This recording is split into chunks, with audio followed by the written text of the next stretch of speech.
ভূপতিনগরে বিস্ফোরণ কাণ্ডে তৎপর এনআইএ। স্থানীয় তৃণমূল নেতা সহ ওসিকে ইতিমধ্যেই তলব করা হয়েছে এনআইএর তরফ থেকে। 2022 সালের ডিসেম্বরে ভূপতিনগরে বিস্ফোরণের ঘটনা ঘটে। বাজি কারখানায় বিস্ফোরণের ঘটনায় মৃত্যু হয় 3 জনের।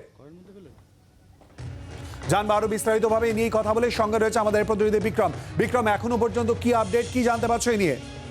দেখো, 2022 সালের ডিসেম্বর মাসে ভূপতিনগরে সেখানকার স্থানীয় তৃণমূল কংগ্রেসের যিনি বুথ সভাপতি, তার বাড়িতে একটি ভয়াবহ বিস্ফোরণের ঘটনা ঘটে, যেখানে দেখা যায় যে 3 জনের ছিন্ন ভিন্ন অবস্থায় 1.5 কিলোমিটার দেহ পাওয়া যায়। পরবর্তীতে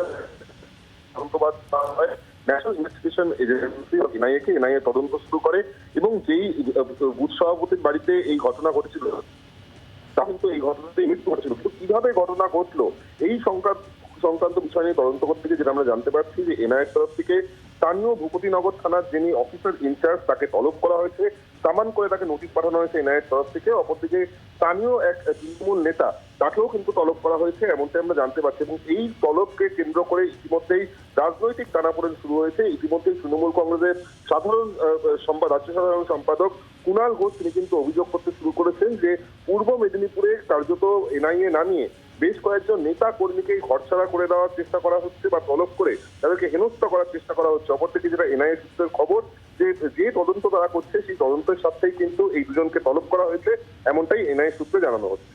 ধন্যবাদ বিক্রম। এই ঘটনায় তৃণমূল কংগ্রেসের মুখপাত্র কুণাল ঘোষ কি বলেছেন শোনাবো। পূর্ব মেদিনীপুরে পায়ের তলা থেকে মাটি সরছে, বিজেপি হারছে, এটা জেনে শুভেন্দু অধিকারীরা একটা ভয়ঙ্কর ষড়যন্ত্র শুরু করেছে। তৃণমূল কংগ্রেসের কর্মী সংগঠক নেতৃত্ব তাদেরকে নতুন করে এই ভোটের মুখে এনআইএ নোটিশ পাঠানো শুরু হয়েছে। অর্থাৎ এনআইএ দিয়ে তলব করিয়ে তাদের চাপ দেয়া, গ্রেফতার করানো এবং যাতে ভোটের আগে প্রচারের সময় মাঠটাকে ফাঁকা করা যায়, সেই কারণে এই গভীর চক্রান্ত, গোটাটাই ভোটের লক্ষ্যে চক্রান্ত। আমাদের শীর্ষ নেতৃত্ব গোটা বিষয়টা দেখছেন।